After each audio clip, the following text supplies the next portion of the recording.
उससे ठीक आधे घंटे के बाद बजट पेश होगा। वित्त मंत्री अरुण जेटली ने ट्वीट कर जानकारी दी कि ठीक 11 बजे बजट पेश होगा। दरअसल कांग्रेस नेता मल्लिकार्जुन खड़गे ने मांग की थी कि ई अहमद के निधन की वजह से एक दिन के लिए बजट को टाल दिया जाए, लेकिन वित्त मंत्री अरुण जेटली ने ट्वीट करके यह जानकारी दे दी है। 11 बजे बजट पेश होगा, यानी अब से 29 मिनट के बाद पहली बार आम बजट और रेल बजट साथ में पेश होने जा रहे हैं।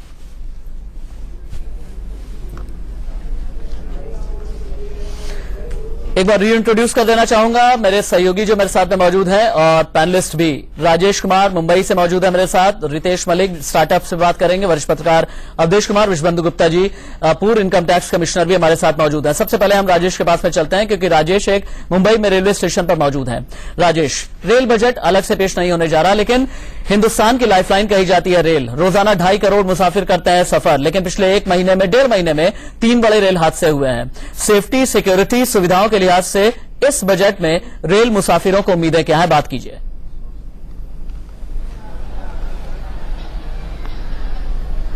बिल्कुल 75 लाख लोगों को रोजाना मुंबई लोकल की अगर आप बात करें राशि, तो 75 लाख लोगों को रोजाना अपने गंतव्य तक लोकल लेके जाती है। लाइफलाइन मानी जाती है, मुंबई की जीवन रेखा मानी जाती है। जो लोग इससे ट्रैवल करते हैं, यात्रा करते हैं, उनसे बात करते हैं। छत्रपति शिवाजी टर्मिनस इस वक्त मैं मौजूद हूं।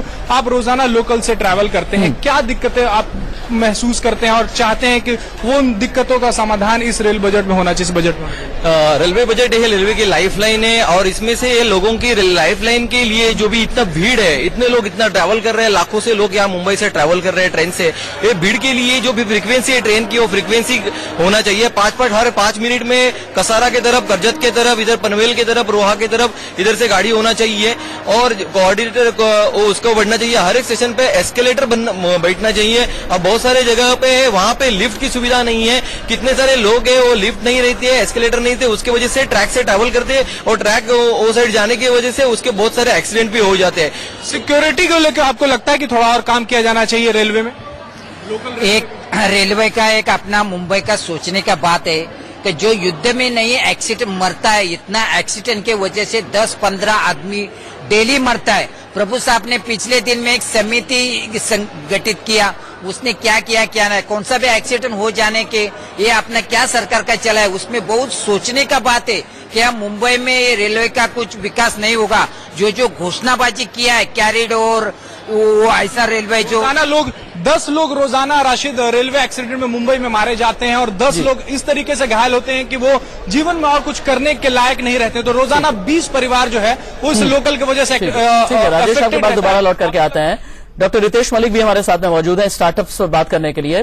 रितेश, स्टार्टअप की जब बात आती है, 1 साल हो चुका है startup India, stand up India को लॉन्च किए हुए। 4 चीजें होती हैं स्टार्टअप में, CTFL, यानी एक होता है कि आप जो है सी का मतलब ये, CTFL का मतलब ये हो गया कि आप टैक्सेशन को लेकर के, फाइनेंस को लेकर के, लॉ को लेकर के आप कितने कॉम्प्रिहेंसिव रहते हैं। आपको क्या लगता है कि स्टार्टअप को लेकर के इस बार सरकार इस बजट में क्या करने जा रही है?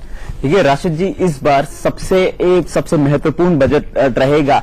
डिमोनेटाइजेशन के बाद स्टार्टअप्स मेन स्ट्रीम में आ गए हैं। आप देख सकते हैं डिजिटल धन इतना ज्यादा इंपॉर्टेंट पार्ट बन गया है हमारे देश का।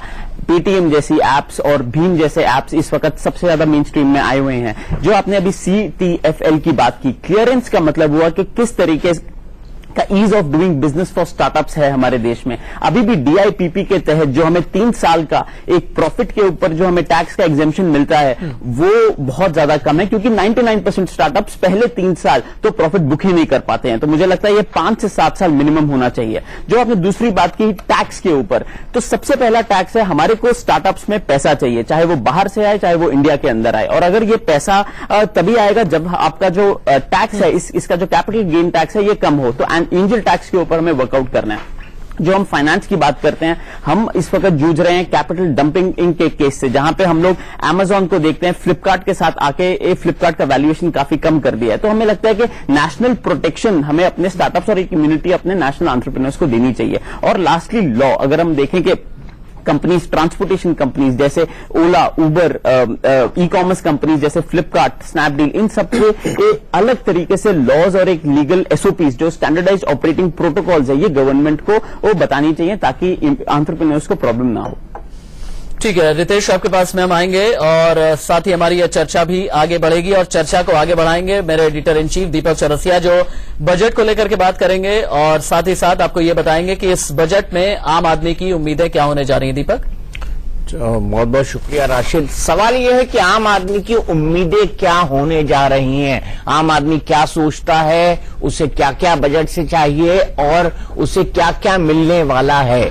लेकिन सबसे बड़ी बात इस बजट के दौरान यह है कि डीमोनेटाइजेशन के बाद ये पहला बजट है, इसलिए पूरे देश की ही नहीं दुनिया की निगाहें इस बजट पर लगी हुई हैं कि वित्त मंत्री अरुण जेटली अपने पिटारे से क्या कुछ खोलते हैं। सबसे पहले हम बात कर लेते हैं टैक्सेशन की। रवि जी, टैक्सेशन पर आपको क्या लगता है? अब तो सिर्फ 25 मिनट बाकी है। टैक्सेशन में उम्मीद सभी लोगों को है कि रिलीफ मिलना चाहिए, रिलीफ जरूर मिलेगा, बट अगर हम सोचें कि बहुत सब्सटैंशियल रिलीफ मिल जाएगा इस बजट में, ऐसा सरकार के लिए पॉसिबल नहीं हो पाता। सरकार को बजट में बहुत सारा बैलेंस रखना पड़ता है। अगर कुछ बेनिफिट्स देंगे तो कहीं ना कहीं से उसकी पूर्ति भी करनी है। हम ये चाहते हैं कि सिर्फ रिलीफ ही मिलता जाए, तो ये तो पॉसिबल हो नहीं पाता। तो इनकम टैक्स में डायरेक्ट रिलीफ जरूर मिलेगा सबको, बट मैंने आपको जैसे बताया कि कुछ इनडायरेक्ट बेनिफिट्स भी मिल सकती है। कुछ दूसरे सेक्टर्स को जहां प्रमोट करना चाहेगी गवर्नमेंट, जैसे हाउसिंग सेक्टर को, इंफ्रास्ट्रक्चर को, स्टार्टअप्स की बात अभी हुई, इनको प्रमोट करेंगे हम, तो इनडायरेक्टली इसके बेनिफिट्स भी बजट में दिखाई देने चाहिए, तो उससे भी टैक्स पेयर को बेनिफिट मिलेगा। हाउसिंग सेक्टर को अगर हमने प्रमोट करना है, उससे एक एम्प्लॉयमेंट भी बहुत अच्छी जनरेट होती है, तो उसके लिए आप हाउसिंग लोन्स की लिमिट जो है इंटरेस्ट की, उसको बढ़ावा देख सकते हैं इस बजट में। आपके जो स्टार्टअप्स हैं उसका बेनिफिट एक्सटेंड किया जा सकता है। जैसे आपने बताया 3 साल के लिए बेनिफिट मिलता है। स्टार्टअप शुरू में प्रॉफिट कमा भी नहीं पाते हैं, तो इसलिए 3 साल एक बहुत छोटा पीरियड है, इसको भी हम देख सकते हैं कि शायद एक इसकी एक्सटेंशन हो जाए। सैलरीड पर्सन्स को उम्मीद है कि स्टैंडर्ड डिडक्शन शायद दोबारा रिस्टोर करने की बात हो सकती है। कुछ अलाउंसेस सैलरीड पर्सन्स को मिलते हैं, बहुत पुरानी लिमिट्स बनी हुई हैं, उसकी भी एक अपवर्ड रिविजन देखी जा सकती है इस बजट में। तो इस किस्म से कई सारे छोटे छोटे बेनिफिट्स भी मिल सकते हैं, direct benefits. Otherwise overall benefits जो है इंडस्ट्री में, इकोनॉमी में जो डेवलपमेंट होगी, उसके सारे बेनिफिट्स अल्टीमेटली सारे जितने भी सिटीजन हैं सबको पास ऑन होंगे। अवधेश जी, डीमोनेटाइजेशन के बाद पहला बजट, आप क्या सोचते हैं? देखिए, कल के आर्थिक सर्वेक्षण में बिल्कुल साफ किया गया कि डीमोनेटाइजेशन से देश में रोजगार घटा है और उसके विकास दर पर असर पड़ा है। और हमारे विकास दर पर आप आर्थिक सर्वेक्षण में अगले साल के लिए तो 6.75 से 7 तक किया गया है। तो डीमोनेटाइजेशन के बारे में आर्थिक सर्वे ने 4 सुझाव भी दिए हैं कि क्या क्या किया जाना चाहिए, जिसमें एक महत्वपूर्ण बात है जो अभी आप पूछ रहे थे कि टैक्स में छूट और स्टाम्प ड्यूटी में छूट, उसमें चौथा पॉइंट ये है बहुत महत्वपूर्ण। तो डीमोनेटाइजेशन से रीमोनेटाइजेशन की ओर जाने के लिए ये बजट बहुत महत्वपूर्ण है। कुछ घोषणाएं हो गई हैं, लेकिन इसमें यह है कि कैश विड्रॉल की लिमिट जो 24,000 की गई है, क्या वो बढ़ेगी, घटेगी, इस पर लोगों का ध्यान रहेगा। क्या जो डिजिटलाइजेशन की जो प्रक्रिया है वो इंसेंटिव के साथ होगी, वो तीव्र गति से होगी, धीमी गति से होगी, ये इस पर ध्यान रखा जाएगा। क्योंकि इसको कैश लिमिट के बारे में जो कमेटी ने सुझाव दिया है कि उसको जल्दी से जल्दी खत्म कर दिए, नहीं तो लोग जमा रखेंगे।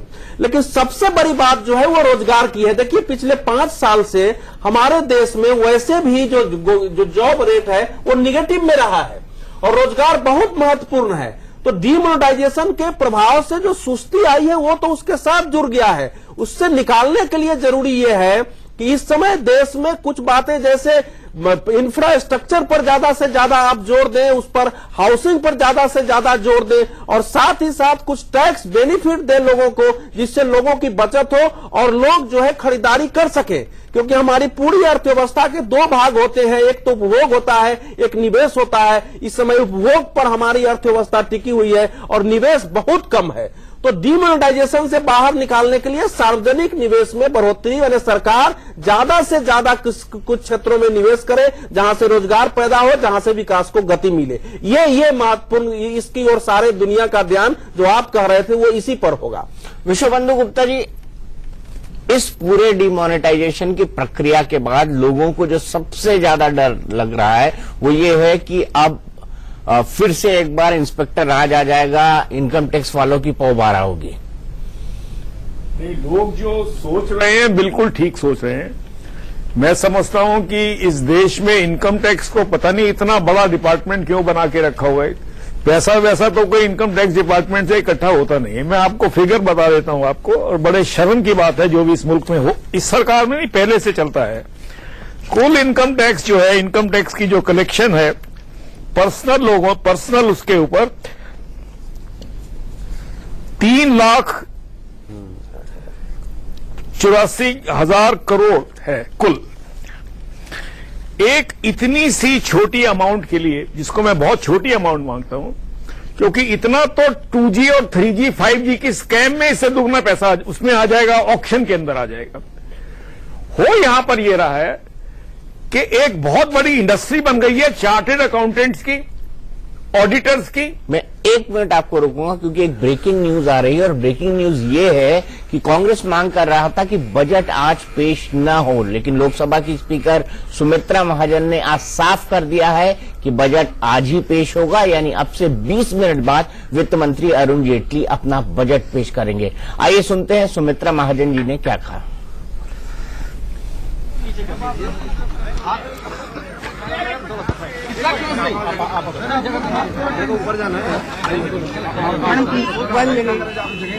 Please keep quiet. आप शांत हो जाओ, दो माइक दो, शांत हो जाओ। मैम मेक स्टेयर्स और आप जाओ, भाई शांति रखो, आप सब लोग शांति रखें। आप सब लोग जानते हैं एक बहुत हमारे इसमें जो दुखद घटना हुई है, हमारे सदस्य ई अहमद जी बहुत एक्टिव सदस्य थे केरला के और एक्टिवली पार्ट लेते थे। इस उम्र में भी वो शांत हो गए हैं। मैं अभी अभी उनको श्रद्धांजलि ही दे के आई हूँ, मगर दोनों बातें हमें साथ साथ सोचनी पड़ेगी।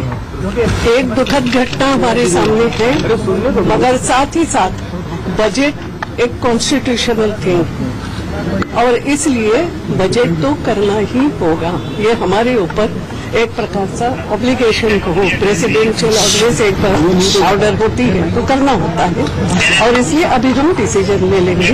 मगर स्टार्ट डिमाइज तो है, ऑबिचुअरी करेंगे, सब क्या करें कैसे करें प्रोसीजर वो अभी अंदर बैठ के हम डिसीजन ले लेंगे। तो सभी संशय को साफ कर दिया है। पहले अटकलें लगाई जा रही थी, बजट पेश होगा नहीं होगा, सरकार चाहती है बजट पेश करना। ई अहमद साहब जो कि पूर्व केंद्रीय मंत्री हैं, बहुत ही वरिष्ठ सांसद थे, उनकी कल एकाएक तबियत बिगड़ी थी प्रेसिडेंट के अभिभाषण के दौरान, और उसके बाद उन्हें अस्पताल ले जाया गया था, जहां पर ये दुखद समाचार मिला, उन्हें मृत घोषित कर दिया गया है। और इसके बाद बजट पेश होगा या नहीं, इसको लेकर कई सारी बातें थी, और अब सुमित्रा महाजन जो कि लोकसभा की स्पीकर हैं, उन्होंने इस बात को साफ कर दिया है कि बजट जो है कॉन्स्टिट्यूशनल ऑब्लिगेशन है, संवैधानिक दायित्व है, इसलिए इसे आज ही पेश किया जाएगा। फिलहाल एक ब्रेक के बाद वापस आते हैं।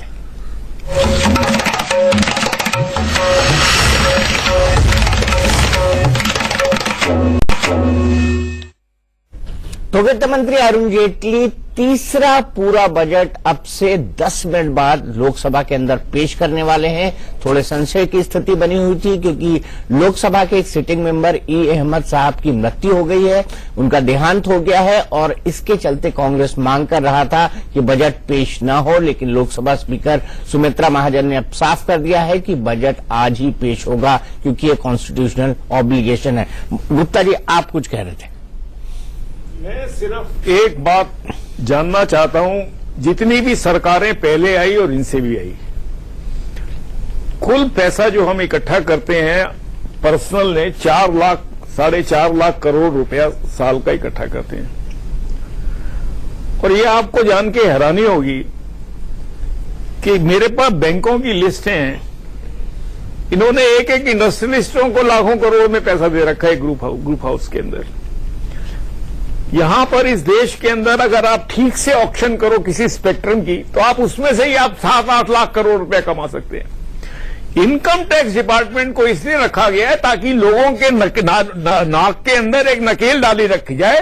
कोई अगर सरकार के खिलाफ बोले, कोई अगर सरकार के खिलाफ कुछ काम करे, तो उसके घर रात को रेड हो जाए। इसके अलावा इनकम टैक्स डिपार्टमेंट का इस देश में इतना ही रोल होना चाहिए कि इनकम टैक्स का रेट जो रीजनेबल रेट है वो 15% होना चाहिए, और उसके अंदर सब एग्जम्पशन खत्म करके आप सीधा जमा करा दीजिए। और अगर किसी को रेड करनी है तो चेयरमैन सीबीडीटी से उसकी परमिशन ली जानी चाहिए। हमारे देश में इनकम टैक्स डिपार्टमेंट एक गुंडागर्दी का एक रास्ता है। मैं बड़ा साफ बोल रहा हूं, मैं कमिश्नर रह चुका हूं इनकम टैक्स डिपार्टमेंट का। पैसा वैसा हम कुछ इकट्ठा करते नहीं है, 4.5 लाख रुपए वहां करते हैं, 4 लाख कॉर्पोरेट टैक्स में करते हैं। इतना तो हम एक छोटी सी चीज से कर सकते हैं।